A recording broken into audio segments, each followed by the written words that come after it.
Everyone welcome back to my channel. तो कैसे हैं आप लोग? आई होप आप लोग अच्छे होंगे। तो फिर स्टार्ट करते हैं आज का वीडियो। और आज का वीडियो बहुत इंपॉर्टेंट है, पूरा फुल स्ट्रैटेजी आप कैसे इंडियन कोस्ट गार्ड में 20 दिन के अंदर अच्छे मार्क्स ला सकते हो। ठीक है ना, अच्छे मार्क्स यानी सिलेक्शन वाले मार्क्स। ठीक है, तो देखो आपने सारे सिलेबस पढ़े होंगे, जितने जो भाई एयरफोर्स में नहीं हो पाया होगा, इंडियन नेवी का भी एग्जाम दिए होंगे। तो देखो आपका बेसिकली एक चीज़ तो पता है कि जितने भाई ये सब का एग्ज़ाम देंगे उनको एक चीज़ तो अच्छा प्रैक्टिस होगा।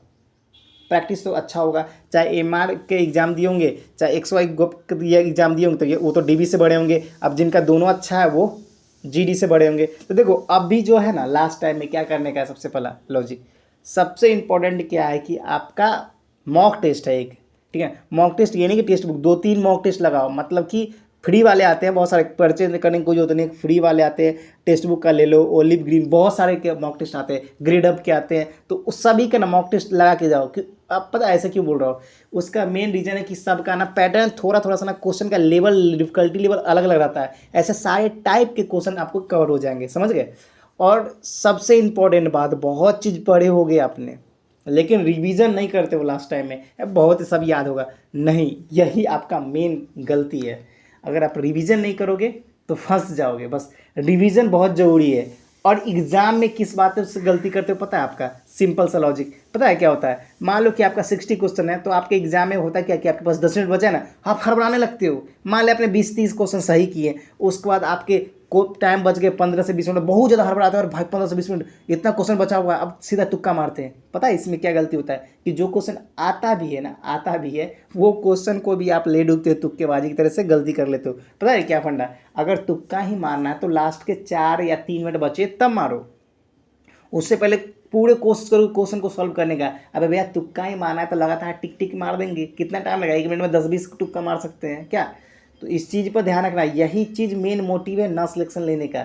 आप 40, 42, 45 इतने पे अटक रहे हो, मतलब आपकी प्रिपरेशन खराब नहीं है, आपने एग्जाम में उस माहौल को गलत अपने माइंड में सेटअप कर लिया, समझ गए। उस तुक्के के साथ आपने वो निगेटिव जो है ना, वो माइंड सेटअप हो गया आपका, समझ गया। क्योंकि इसमें निगेटिव मार्किंग है नहीं, बच्चे सोचता है भाई पूरा मार देते हैं, जो क्वेश्चन आता भी उसको भी सॉल्व नहीं करते हैं, समझ गए।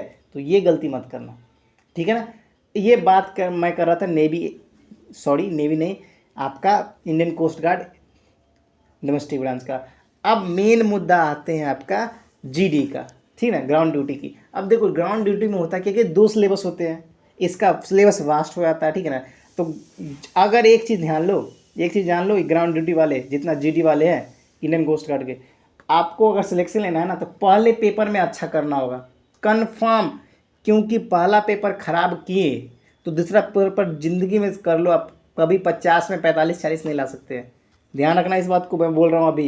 क्योंकि 25 मिनट में 50 क्वेश्चन, और क्वेश्चन के लेवल भी अच्छे रहते हैं, उतना ही अच्छा लेवल रहता है क्वेश्चन का। अब 25 मिनट में 50 क्वेश्चन, समझ रहे हो।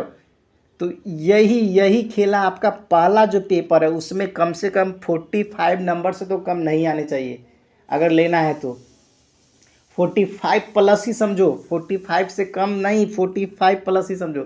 उसमें अगर 45 बना दिए ना, 45 प्लस, तो उधर आपका काम आसान हो जाएगा। अगर 35, 38, 40 तक कर लेते हो तो हो जाएगा आसान। उधर आप 45 नहीं कर सकते, टिक तो सब मार सकते हो, निगेटिव मार्किंग नहीं है, मगर एक्यूरेट की बात कर रहा हूँ कि आपको लगे कि हाँ मैंने इसको निकाला, आंसर मेरा सही है, इसकी बात कर रहा हूँ। तो इसी वजह से बच्चे का हो जाता है हेरा फेरी।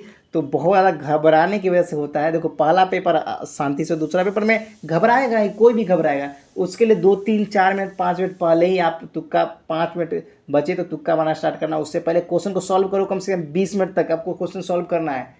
बच्चे जैसे ही 10 मिनट गैप होते हैं ना, अब बचता है 15 मिनट।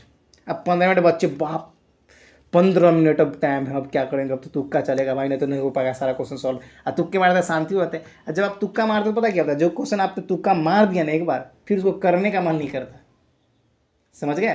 तो इस चीज़ों को ध्यान रखो। और यही सबसे स्ट्रेटजी प्लान किया कि मॉक टेस्ट 2-3 का लगाओ। आपका बहुत सारे हैं, आपका ग्रेड अप हो गया, आपके वाईफाई का हो गया, वाईफाई के स्टडी का ले लो, चाहे आप इसका ले लो, क्या टेक्स्ट बुक का ले लो। बहुत जितने भी मॉक टेस्ट आते हैं 3-4 लगाया करो, ताकि सारे टाइप के पैटर्न क्वेश्चन कवर हो जाए और कोई भी टाइप ना छूटे, ठीक है। बस यही करना है, ज़्यादा मारने के लिए नहीं बोल रहा, 2-2 मार लो सबका, ठीक है ना। एनालाइज हो जाएगा, ऐसा पता चल जाएगा कि क्या कौन से क्वेश्चन आ रहा है। अगर आपको लग रहा है कि कोई चैप्टर मेरा छूट गया है, तो उससे मॉक टेस्ट के उस चैप्टर वाइज मॉक से मार के ख़त्म कर दो। समझ गए? इस चीज़ों को ध्यान रखना, मॉक टेस्ट लगाना बहुत ज़रूरी है। परचेज नहीं कर सकते हो, फ्री वाला ही ले लो, लेकिन ले ज़रूर लो, ठीक है? तो ऐसे करोगे आसानी से हो जाएगा। बाकी बेसिक आपके क्लियर होना बहुत ज़रूरी है। समझ गए? तो ये सारी बातों को याद रखना और ध्यान में इसी बात को भी रखना कि अभी आपके ऐसा फेज़ है कि आपको फिजिकल भी करनी होगी और एग्ज़ाम की प्रिपरेशन भी करनी होगी। नहीं तो किसी चीज़ में एक बार अटके ना तो नहीं जा पाओगे। समझ में? ध्यान से इस बात का याद रखना। आपके दोस्त होने के नाते, आपके भाई होने के नाते ये चीज़ समझा रहा हूँ। समझ गए? तो यही सब बातों के लिए आज का वीडियो था। और कैसे ला सकते हैं 90+ ये भी मैंने बताया। तो आप आसानी से ला सकते हैं, बेहद बशर्ते मेहनत करनी पड़ेगी आपको, ठीक है ना? तो बाकी कैसा लगा स्ट्रैटेजिक प्लान वो जरूर बताना। क्या आप गलती की, क्या ये मैं सही बोला कि नहीं, वो भी कमेंट से बताना। अगर चैनल पर नए हो तो भाई को सपोर्ट करो, लाइक करो, सब्सक्राइब करो, शेयर करो।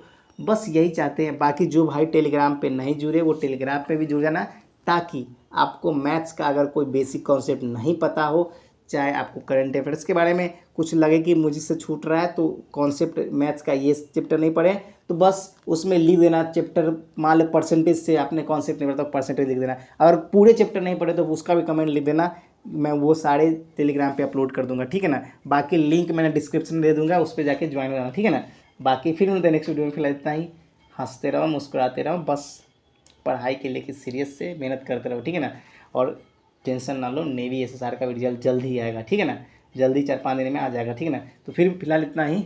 जय हिंद, जय भारत, वंदे मातरम।